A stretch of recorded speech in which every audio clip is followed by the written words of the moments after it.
చెప్తున్నాను కదా స్వాతి నా వద్దు అమ్మ స్వాతి వద్దు. ఆల్రెడీ ఒకసారి ఆ శాలిని వాళ్ళు మమ్మల్ని గెట్ అవుట్ అన్నారు శాలిని ఉంటే స్వాతి ఇప్పుడు సావిత్రి ఉందిరా నీతో ఈ సావిత్రి కోనే మా నాన్నం పేరు తెలుసా నీకు సావిత్రి అంటే ఎవరికి తెలియదురా మహానటరా సావిత్రి కత్ స్వాతి. భలే చెప్పావురా మన గ్రూప్ పేరు చెప్తేనే బయటకు పొమ్మంటారు స్వాతి ఎవడాడు? వర్కౌట్ అవుతుంది ఎవడాడు? చెప్తున్నా కదా ఆ? అల్లం పచ్చడిలో బెల్లం ముక్కలో నలిపెత్తాను ఎవడన్నా ఆ? సార్ ఇది చూడండి సార్, ఈ సచినోడు ఉన్నాడేంటి ఇక్కడ ఇందులో ఏది ఫైనల్ వేసామంటారు?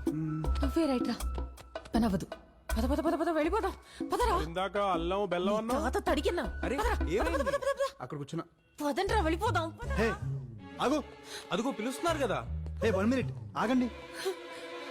ఏంటి పోలీసుల్ని మళ్ళీ పిలాలా పోలీసులేంటి ఈడొక రోజు నన్ను మానవకం చేద్దామని వెంటబడ్డాడు వాట్ బ్రో.